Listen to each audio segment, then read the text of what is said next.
À 12h05, on est avec Franck. Franck qui habite Lyon, qui est artisan dans la cordonnerie et qui nous appelle pour parler de Jean-Michel Apathy. Pourquoi ? Parce que Jean-Michel Apathy a annoncé qu'il ne reviendrait pas à RTL. Il estime ne pas avoir fait de faute.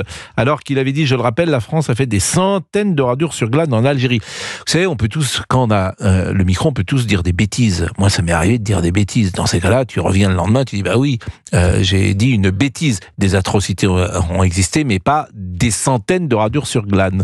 Et ce qui me fascine toujours, moi, c'est que les gens ont du mal à reconnaître qu'ils disent parfois des bêtises. C'est pas un drame de dire des bêtises. Si on l'appelait d'ailleurs, Monsieur Apathy, vous vous souvenez, on a appelé l'autre jour Clément Beaune, on a fait ça avait marché, hein. Ah ben, ça serait drôle. D'ailleurs, Clément Beaune ne nous a toujours pas donné de date pour sa venue à Europe 1. On tente de l'appeler Monsieur Apathy ou pas ? Ça serait drôle. Allô, Monsieur Apathy, c'est Pascal Praud sur Europe 1. Et il va peut-être nous raccrocher au nez. Pourquoi non, bon. Vous faites attention parce que faut que ça sonne quand même. Hein, faut que ça sonne. On réfléchit avant. On réfléchit. Je réfléchis 2 secondes. Je sais pas si c'est une bonne idée. Bon, Franck, que voulez-vous nous dire ? Rien, moi. Enfin, rien, si. J'appelais par rapport à Jean-Michel Apathy. Écoutez, c'est pas la première fois.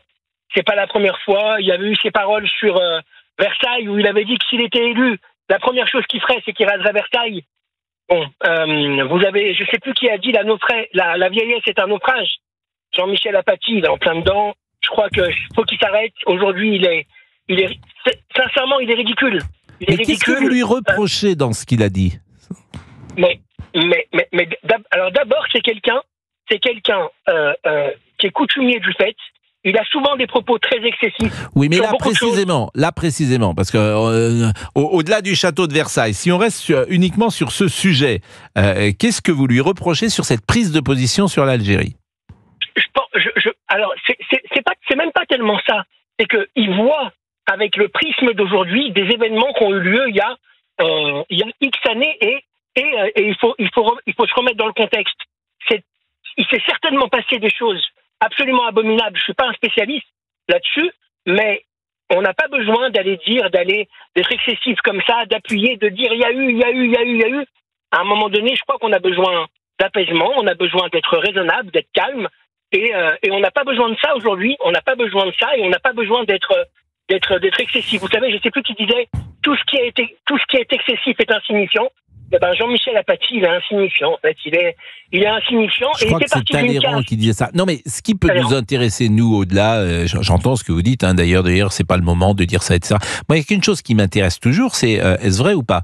Dans tous les domaines, du Covid jusqu'à ces polémiques, est-ce vrai ou pas ? Il n'y a qu'une chose qui m'intéresse. Est-ce la réalité ou pas ? Est-ce qu'il y a eu des centaines de radures sur glane ? C'est tout. Et si c'est vrai, faut le dire. Si c'est pas vrai, faut le dire aussi. Moi, je suis pas assez spécialiste de ça pour non, mais il n'y a pas eu des centaines de radures, on le sait, il n'y a pas eu des centaines de radures, c'est un truc très particulier. En fait, il fait référence aux enfumades, où effectivement, on a mis des gens pour les faire sortir de je ne sais où, et c'était le général Bugeaud, et effectivement, il y a eu une séquence comme ça, particulièrement atroce, disons-le. Les armées étaient très violentes. Terrible, Les armées du 19e siècle, c'est très violent. Les armées napoléoniennes, c'est très violent. Ce qui se passe en Espagne, ce qui se passe un peu partout, c'est très violent, faut pas se tromper, hein. La guerre l'a toujours été, mais elle était cruelle, etc. Donc voilà, mais tout ça n'excuse pas. Non, je vous en prie. Vous savez ce qui me dérange ? Ce qui me dérange, c'est que Jean-Michel Apathy fait partie d'une caste où il peut tout se permettre. Il peut se permettre toutes les outrances, tous les excès, absolument tout. Il aura toujours des défenseurs. J'en veux pour preuve Fabrice Arfi, hier, qu'il a défendu, qui fait partie de Mediapart en même temps. Ça reste le même... ça reste le même. C'est le même prisme. C'est un gauchisme culturel, mais moi, ça me dérange pas. Voilà, France Inter, etc., France 5, etc. Moi, c'est des trucs. Moi, je saigne des yeux quand je les écoute, ces gens-là. Mais ce qui est terrible, c'est qu'on ne peut pas dire. En plus, ce matin, moi, j'ai lancé à Monsieur Apathy. Je lui ai proposé de venir avec Monsieur Sevilla, qui est un historien, et de discuter de ce sujet-là. Et ça peut être intéressant, mais ils ne viendront pas. Ça, je sais qu'ils ne viendront pas. Bon, on va marquer une pause en tout cas, Jean. Vous êtes en train de travailler ou est-ce que les commerçants... Non, je suis en pause. Oui. Alors dans le temps, les commerçants travaillaient du mardi au samedi et puis se reposaient dimanche, lundi. Est-ce que c'est toujours le cas ? Est-ce que le lundi est toujours un jour plutôt calme pour les commerçants ? historiquement, les cordonniers n'ouvrent pas le lundi. Ah, En théorie, ils n'ouvrent pas le lundi. et vous travaillez combien d'heures par semaine? Moi, je travaille pas beaucoup. Je travaille 9h midi, 14h30, 19h. Donc, je travaille pas beaucoup. Je sais pas. C'est déjà pas mal quand même, 9h midi, ça fait 3 heures et ça fait 8h30 par jour, c'est ça? Ça fait 8h30 Voilà. par jour, bah, c'est plus que la moyenne. Et vous travaillez combien de jours par semaine? Je travaille du lundi au samedi. Bah, non mais vous vous rendez compte de ce que vous venez de me dire. Vous travaillez donc 8h30 par jour, si j'ai bien compris, parce que 14 heures, ça 8h30 par jour multiplié par 6, ça fait 8 x 6, 48, plus vous devez travailler 50 heures et vous me dites je travaille pas beaucoup. Je travaille pas beaucoup, bah, vous travaillez 3 fois ce qu'un employé municipal de la mairie de Paris travaille quasiment. Bon. Hein, j'exagère un peu, bien évidemment. Non mais j'espère que vous gagnez bien votre vie en travaillant autant. Parce qu'il faut y aller quand même sur des souliers pendant 6 jours sur 7. C'est le plaisir d'être avec les clients et c'est le plaisir d'être... voilà, c'est un plaisir. Voilà. Ah oui, c'est la meilleure définition du travail quand le travail devient un plaisir, bien évidemment. Merci beaucoup.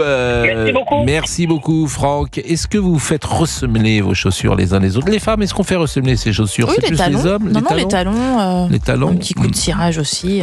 Allez, vous faites le cirage par le Oui, cordon? non, j'arrive pas à le faire moi-même. Vous n'arrivez pas? Non, j'y arrive pas. Oui, mais alors ça veut dire que vous les cirez pas souvent vos chaussures parce que vous n'allez pas chez le cordonnier tous les jours? Non. Mais il faut glacer les chaussures.